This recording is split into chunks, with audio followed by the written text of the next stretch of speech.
on the threshold of Chinese President's visit to India, I think we must not let such minor issues distract us from coming together and pursuing a path of growth and prosperity, because huge Chinese investment and technology will usher India into the next century, will usher India into a different status of economic development, and I think in times to come we will see its impact, that India will grow.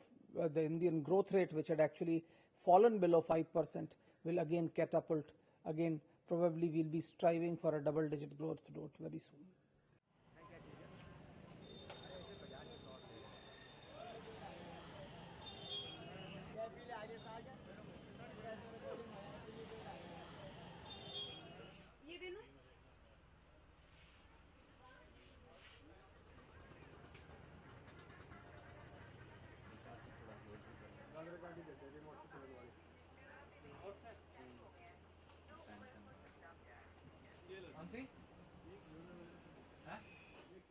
However, given the fact that there is a proactive engagement by China, and also there are certain moves which have been made by the Chinese army, it needs to be seen how the Indian army reacts at the border and how the leadership guides the ties between the two nations, so that the border issue does not conflagrate to a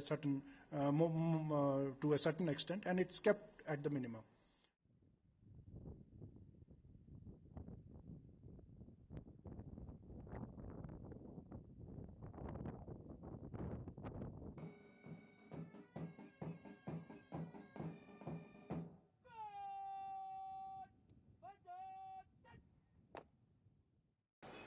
We want peace, friendship, and we want, China and India both the countries to prosper together.